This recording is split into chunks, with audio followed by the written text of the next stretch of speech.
So we are in line 3. It says, because of the voice of the enemy, because of the oppression of the wicked, for they bring down trouble upon me, and in wrath they hate me. All right. And so this is what he's saying. He asking God to give ear and to attend to him. And this is and because he's restless. And because why? Because of the voice of the enemy and because of the oppression of the wicked. And this is what they're doing. For they bring down trouble upon me, and in wrath they hate me. And so this gives us a reference scripture to 2 Samuel 16. 2 Samuel 16. 7 and 8.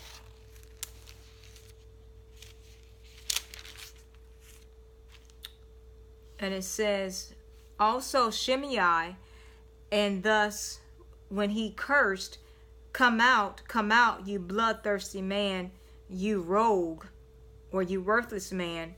The Lord has brought upon you all the blood of the house of Saul, in whose place you have reigned. And the Lord has delivered the kingdom into the hand of Absalom, your son. So now you are caught in your own evil, because you are bloodthirsty, because you are a bloodthirsty man. All right. And so, and a bloodthirsty man also means man of bloodshed. Now, check this out. We used this reference scripture before in one of the Psalms, okay? And so it goes to show us that we're going to always go through things, all right? David is always going to, he was going to always have enemies, all right? And so will we. We're going to always have enemies. We're going to always have tragedies. We're going to always have things that happen to us and in our lives. These things are inevitable. Now, sometimes things just happen in succession, meaning that one after another. You get the one thing, here comes another. Bam, bam, bam. And sometimes we go through something, and sometimes we have a reprieve.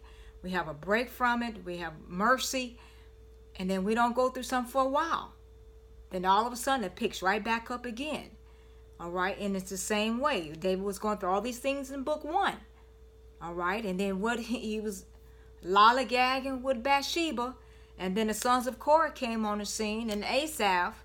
All right. And then now here he's back again. All right. Did those enemies stop bothering him because he was lollygagging and hooray and hoorah with Bathsheba? No. Actually, it intense, because why? Consequences for his sin. All right.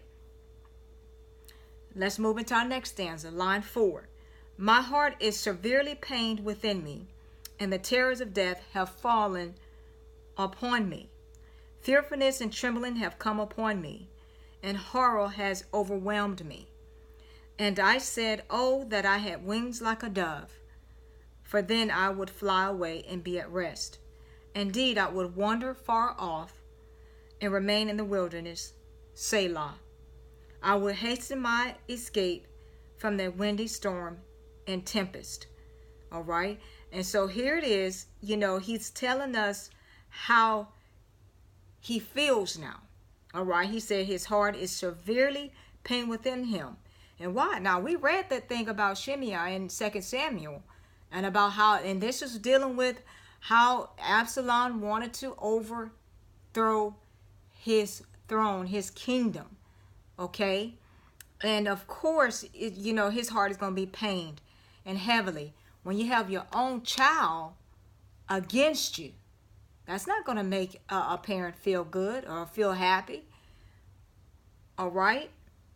And so his own son was chasing him and trying to kill him to overtake the throne away from him. All right. So he says, my heart is severely pained within me, and the terrors of death have fallen upon me. All right. And then so it gives us a reference scripture to Psalm 116.